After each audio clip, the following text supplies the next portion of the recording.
నీ చేతుల్లో ఉన్న ఇప్పుడు ఈ క్షణాన్ని నువ్వు ఎప్పుడూ పట్టించుకోవు. దాంట్లో ఆనందం నీకు ఎప్పుడు కనపడదు.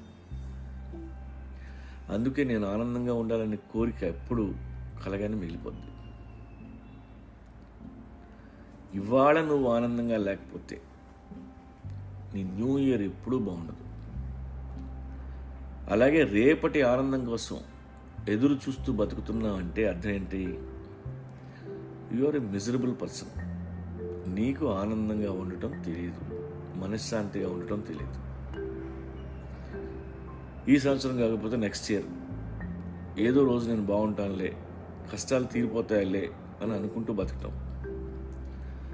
ఆ రోజు ఎప్పుడూ రాదు.